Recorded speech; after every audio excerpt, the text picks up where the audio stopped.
오늘은 환상으로 예언하고 약속하며 친히 인도하시는 하나님이라는 제목으로 말씀을 전하겠습니다. 우리가 예수님을 구주로 영접하여 하나님의 자녀가 되면 우리 안에는 성령 하나님께서 주인으로 들어와 계시게 됩니다. 성령님의 역사로 말미암아 성령 세례와 각가지 영적 은사를 받기도 하고 체험들을 하게 되는데, 성령의 음성을 듣기도 하고 성령의 감동을 받기도 하고 방언의 은사를 체험하기도 하며 환상을 보며 꿈을 꾸는 경우들도 있습니다. 이러한 영적인 은사와 체험들은 모두 사람에게 일률적으로 나타나는 것이 아니라 사람에 따라 조금씩 차이가 있을 수 있는데, 분명한 것은 성령으로 거듭난 영으로 들어가면 갈수록 더 많은 영적인 체험들을 하게 된다는 사실입니다.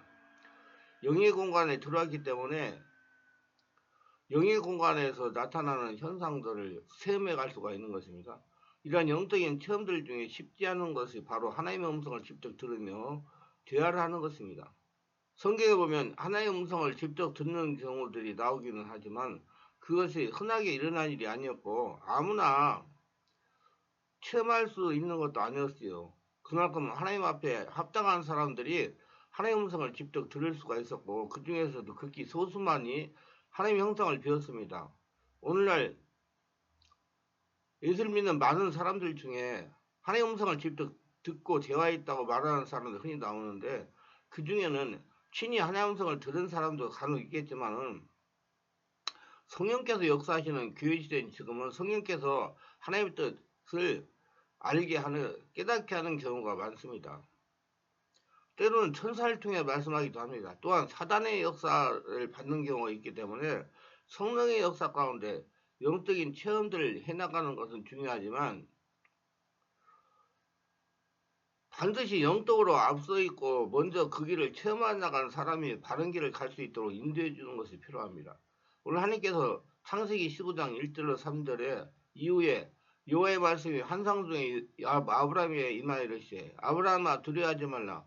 나는 내 방패여 너희 지극히 큰 상급이라. 아브라함이 이르되, 주 여호와여 무엇을 내게 주시려 하시나이까. 나는 자식이 없사오니 나의 상속자는 이 다메섹 사람 엘리에셀이다. 아브라함이 또 이르되, 주께서 내게 씨를 주지 아니하셨으니 내 집에서 길린 자가 내 상속자가 될 것이다. 이 말씀 보면 아브라함은 이상 중에 하나님과 교통을 하는 것이 나오는데, 성도들 중에 어떤 것이 환상이고 어떤 것이 이상인지 구분할 수 있는 분이 많지 않을 것입니다. 오늘날 대부분 사람들이 체험하는 것은 환상 쪽에 가까운 것이 많지만은 어떤 경우는 아브라함처럼 이상을 보고도 환상으로 아는 경우도 있습니다. 그렇다면 이상과 환상의 차이는 어떤 것일까요? 먼저 두 가지 현상은 모두 하나님께서 육의 공간 속에 영의 공간의 문을 열심으로 순간 영의 공간으로 들어가면서 나타나는 현상이라는 공통점을 갖고 있습니다.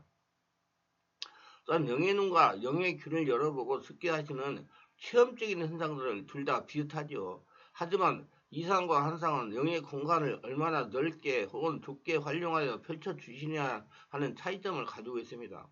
이상은 환상에 비해 상대적으로 영의 공간을 좁게 활용하여 나타내시기 때문에 이상을 통해 역사하실 때는 많은 것을 보여주거나 느끼게 하기보다는 음성을 통한 대화 형식으로 역사하십니다. 육의 공간 안에 영의 공간이 펼쳐지면서 빛으로 들려지고 그 속에서 음성이 들리는 것입니다. 오늘 아브라함이 체험한 것도 육의 공간 안에 영의 공간에 문을 열리면서 아브라함이 순간 영의 공간으로 들어가게 되었고, 아브라함이 빛으로 들려진 상태에서 빛 가운데 들려오는 음성을 들은 것입니다. 그 음성이 분명 하나님의 음성이었지만 이때 하나님께서 친히 임재하셨거나 아브라함이 하나님의 형상을 뵌 것은 아니며 하나님께서 빛 가운데 머금고 계신 소리로서 아브라함에게 역사하신 경우입니다. 그리고 이때 빛으로 들려있는 모습이나 빛 속에 들려오는 음성은 주변에 다른 사람들이 보거나 들을 수 있는 것이 아니며 오직 자신만이 보고 들을 수가 있습니다. 그래서 누군가 이상을 보고 있을 때 주변에 다른 사람이 볼 때는 마치 기도하고 있는 것처럼 보이지만 느낌을 받게 됩니다. 사도 바울도 주님을 다메섹에서 영접하며 음성을 들을 때도 주변 사람들이 이렇게 느꼈던 것을 볼 수 있습니다. 반면에 환상은 이상에 비해 활용되는 영의 공간이 더 넓다 할 수가 있습니다. 육의 공간 속에 영의 공간의 문을 여시는 것은 이상으로 역사하는 경우도 동일하지만 환상의 경우는 어떤 것을 친히 보고 만질 듯 친히 그곳에 가서 경험한 듯이 역사해 주시죠. 영의 공간을 열어 여러 형태와 각도에서 볼 수 있게 하시는 것입니다. 입체로 보게 하시는 것입니다.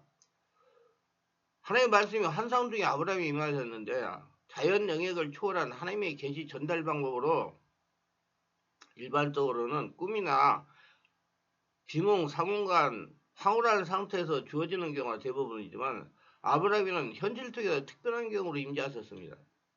이것이 내 말을 들어라. 너희 중에 선지자가 있으면 나 여호와가 환상으로 나를 그에게 알리기도 하고 꿈으로 그와 말하기도 하거니와 내 종 고세는 그렇지 아니하니 그는 내 온 집에 충성함이라. 민수기 12장 6절 7절 말씀입니다. 하나님이 모세와 대면한 것 같이 아브라함도 정상적인 정신활동 상태에서 그의 감각기능을 통해 하나님의 뜻이 전달되었던 것입니다. 당시에 아브라함은 영적 침체에 있었습니다. 조카 롯과 그의 가족을 구원할 목적으로 적을 용감히 무찔렀으나 그 뒤에 찾아오는 허탈감과 공포가 그를 엄습했기 때문입니다. 하나님의 백성은 위기를 당하며 영적으로 정신적으로 대단한 이력을 발휘하지만 그 은혜의 순간이 지나고 나면 쉽게 육체적으로 인간적으로 돌아가는 경향이 있습니다. 그렇기 때문에 우리는 항상 하나님을 주인으로 모시고 기도하고 걸어다니는 성도로 살아야 되는 것입니다. 아브라함이 목숨을 걸고 구해준 롯은 신앙을 회개하기도 않은 채 다시 소돔으로 돌아갔고 함께했던 사람들도 흩어지고 나니 그의 마음이 괴로웠을 것입니다. 영적 좌절에 고민하고 있는 아브라함에게 하나님은 두려워하지 말라고 하시면서 나는 내 방패여 너의 지극히 큰 상급이라고 하셨습니다.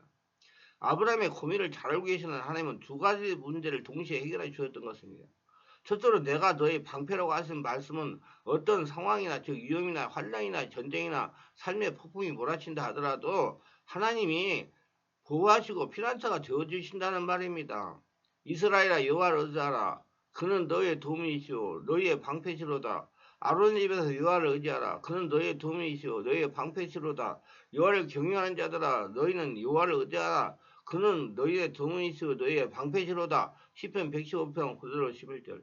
적군의 재침략에 대한 하나님의 강력한 메시지는 하나님께서 친히 아브라함이 방패가 주신다는 말로 해결이 되었습니다. 그리고 동방의 사개국 연합군의 침공 따위는 더 이상 겁날 것이 없었습니다. 하나님이 주인으로 계시기 때문에. 두 번째로 내가 너의 지극히 큰 상급이라 하신 말씀은 아브라함에게 약속하신 축복, 즉 땅과 민족과 복에 대한 언약은 변함이 없다는 말씀입니다. 하나님은 상을 주시는 분인 동시에 그분 자신이 상급 그 자체가 되십니다. 자손과 분깃마저도 묘연해지는 것 같은 심적 갈등을 느끼는 상황에서 아브라함은 상급을 재차 확인함으로 큰 활력을 얻었던 것입니다. 주 여호와여 지극하면 아도나이 여호와입니다. 만물에 대한 하나님의 주권 및 다스림을 강조하는 신명인 아도나이와 언약에 실천하신 하나님의 명칭 여호와를 합하여 부르는 신명입니다. 그 다윗도 자신에게 주신 축복을 감사할 때 이 이름을 불렀습니다. 그러므로 이 이름은 언약의 성취와 관련해 나타나는데 아브라함이 주 여호와를 찾는 것은 그의 자손과 분깃에 대한 주의 언약을 자세히 알고 싶어하는 간절한 심정의 발로라 할 수가 있을 것입니다. 아브라함은 하나님의 약속의 내용을 이해할 수 없었습니다. 하나님의 약속은 반드시 성취될 것이라는 그의 신념과 믿음은 있었지만은 그것이 구체적으로 어떻게 이루어질 것인지에 대해서는 일말의 의구심이 있었던 것입니다. 무엇을 내게 주시하나이까? 나는 자식이 없사오니 나의 상속자는 이 다메섹 사람 엘리에셀이다. 아브라함이 이미 자기 집에서 태어나고 자란 가장 신임받는 종 엘리에셀을 후계자로 지목하고 있었는데 하나님은 언약을 성급하게 인간적인 방법으로 이루려 한 겁니다. 이는 하나님의 뜻을 완전히 이해하지 못한 그의 섣부른 판단에서 비롯된 것입니다. 성도는 약속을 바라고 기다리는 인내가 가장 중요하고 필요합니다. 내 집에서 길린 자가 내 상속자가 될 것이니이다. 아브라함은 자기 친족도 아닌 이방 사람 다윗 사람 종의 자식인 엘리에셀을 양도로 삼아 제사를 양도해주고 노후에 의탁하려고 했습니다. 아마 조카 롯이 있었다면 그를 후계자로 삼았을 것이니 이제는 혈육이 더 이상 기대할 수 없으므로 이제 결정을 내렸을 것입니다. 그러나 아브라함의 이 결정은 그가 애굽에서 실수에 또 한 번 불신앙의 모습으로 드러낸 것일 뿐 아니라 그의 후손으로 오실 메시아를 염두에 두지 않은 불경건한 처사했다고 할 수가 있습니다. 내 몸에서 날짜가 내 상속자가 되리라 하시고 하나님의 약속의 자녀는 셋, 노아, 셈, 에벨, 아브라함으로 이어지는 경건한 신앙 계보를 이탈하지 않는 자손으로 이어져야 되기 때문에 하나님은 아담에게 여자의 후손을 약속하시고 믿음의 계보를 세워주셨습니다. 그렇다면 아브라함은 자신의 몸에서 태어날 경건의 후손을 위해 기도하고 간구해야 되는 것입니다. 아무리 신체적 조건이 늙어가고 인간적인 생각에서 자식을 기대하기 어렵다 할지라도 하나님의 구속역사를 바라보는 영안이 열려야 되는 것입니다. 무뼈를 셀 수 있나 보라. 아브라함의 이상이 환상이나 꿈이 아니라 현실이라는 것을 확실하다. 하나님은 자신을 믿지 못하는 아브라함을 향해 하늘을 바라보고 수많은 별들을 세어보라고 하셨습니다. 이렇게 하신 이유는 두 가지의 깨우침을 주기 위해서입니다. 첫째로 지금은 무지한 자식이 없는 아브라함이지만 언젠가는 그의 후손이 하늘의 별만큼 많아질 것을 구체적으로 제시하신 후 바라보게 믿고 하기 위함입니다. 실제로 아브라함의 자손들이 땅에 속한 사람들이 아니라 하늘에 속한 자로서 하늘의 벌들이 찬란하고 영광스럽고 아름다운 자태를 뽐내듯이 영원한 존귀함을 잊게 될 것이라는 사실을 보여주기 위함이었습니다. 이 사실은 아브라함의 후손으로 오신 만왕의 왕 대신 예수 그리스도와 그의 교회를 통해서 온전히 성취되어 가고 있는 것입니다. 교회는 여러분 자꾸 지어진 예배당을 생각하지 마시고 성도 한 사람 한 사람 예수를 믿고 성령으로 거듭난 성도 한 사람 한 사람이 교회요 하나님의 성전입니다. 아브라함이 여호와를 믿으니 믿다에 해당하는 히브리어 아마는 계속해서 꾸준히 신뢰하다는 뜻입니다. 여호사와 장이 야시엘 선지자의 말을 듣고 하나님의 말씀을 믿는 바로 그 믿음입니다. 이는 어떤 대상에게 자신을 맡기고 끝까지 의지하려는 마음의 상태를 말하는 것입니다. 참된 신앙이란 일의 형편과 무관하게 무조건 그 일의 주관자가 되신 하나님을 의지하는 것입니다. 아브라함은 내 몸에서 날짜가 내 상속자가 되려 하신 말씀을 전적으로 의지했으며 이미 계시된 여자의 후손 메시아에 대해서도 신앙하였습니다. 나아가 메시아를 통해서 그 후손이 하늘의 별과 같이 많을 것을 믿는 것입니다. 이 믿음은 순간적인 감정에 충동적으로 신뢰하는 것이 아니라 어떤 충격에도 흔들림 없이 지속적으로 의뢰한 전폭적인 신앙이었습니다. 이렇게 이를 의로 여기시고라는 말 자체가 최적하는 생각이나 행동이 하나님의 뜻과 일치하다는 상태, 즉 타락 이전의 인간의 상태를 가리키는 말입니다. 이 말을 문자적으로 해석하면 하나님이 아브라함을 아담의 범죄하기 이전의 상태로 인정하셨던 말인 겁니다. 타락한 인간에게는 완전한 의를 찾아볼 수 없습니다. 다만 인간은 하나님의 구속의 은총의 칭의를 받을 때뿐입니다. 그러므로 인간의 입장에서는 의라기라는 말보다 칭의라는 표현이 더 적절합니다. 하나님의 능동적인 의인 반면에 인간은 수동적인 의이기 때문입니다. 모든 인간은 하나님 앞에 벌거벗은 죄인입니다. 오직 하나님께서 덧입혀 주시는 의여서로만 그 죄악을 가릴 수 있을 뿐입니다. 오늘 아브라함의 의를 잘못 이해하는 아브라함 스스로가 그의 노력과 순결한 정신의 믿음이 쌓아가고 그 결과 하나님께서 그의 탁월한 믿음을 보시고 의롭다 하신 것처럼 보입니다. 그러나 아브라함이 의롭게 된 것은 그의 개발한 믿음이나 선한 의지 때문에 아니라 그 여전한 연약의 그릇이며 죄 많은 인간에 불과해서는 하나님께서 그에게 믿음을 선물하시고 그 믿음을 통해서 의롭다고 인정해 주신 것입니다.